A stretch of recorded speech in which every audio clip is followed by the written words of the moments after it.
Stadiums. Throughout history, stadiums have been used for more than just sporting events. They started out as places of protest, rallies, and activism.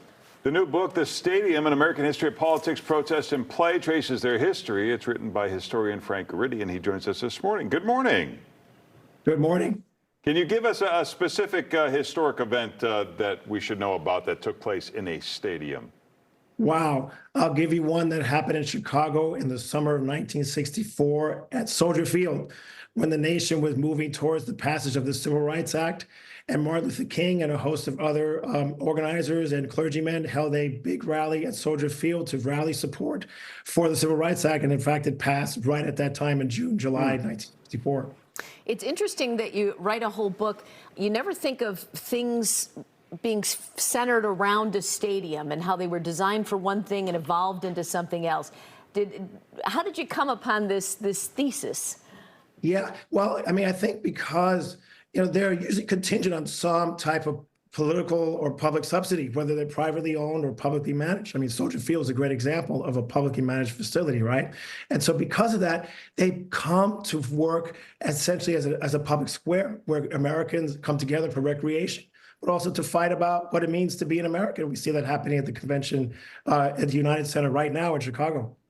Well, does that change at all when corporate America gets involved in stadiums? It's more of a thing now than it was, obviously, 100 years ago. Indeed. Certainly over the last 30 years with the advent of naming rights, right? The United Center is a great example of that. I mean, stadiums are much more corporatized. They're really catered to a more affluent, elite sector of society. But again, because they tend to be contingent on some form of public subsidy, that makes them places where politics happen. Even when we have our tradition of the Star Spangled Banner, right, played before every sporting event, that in itself makes the event a political act. So they're corporatized today, but they still fulfill this function. How did it become stadiums were laid at the foot of the taxpayer? We're having this debate about the new Soldier Field, whether we want to be saddled with more taxes for us to pay for what the Bears should be paying for, some people say.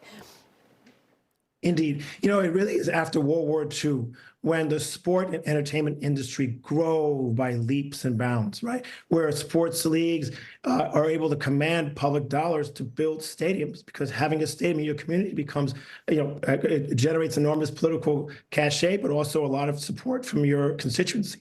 So it's really in that period, the 60s and 70s, moving to the present, when we see the advent of publicly managed and publicly constructed stadiums, right? And that's pretty much the case even to this day, with some exceptions. And now it's one of the few places where not everybody, where lots of people are watching the same thing at the same time. How does that impact the political nature of what athletes do or don't do, or fans do at these events? Yeah, no doubt. In our digital age, the stadium is one of those dwindling number of places of substantive in-person interaction. No, we saw that clearly during the year 2020, when the pandemic forced stadiums to shut down, although they were open for vaccinations and for voting, right? So, I mean, and that's why I feel like it will continue to play a substantial role in American life, because of the fact that it is one of those spaces where we gather together to see things on TV and also in person. And it started as this area where we're all in this together, and then we have the advent of the VIP section.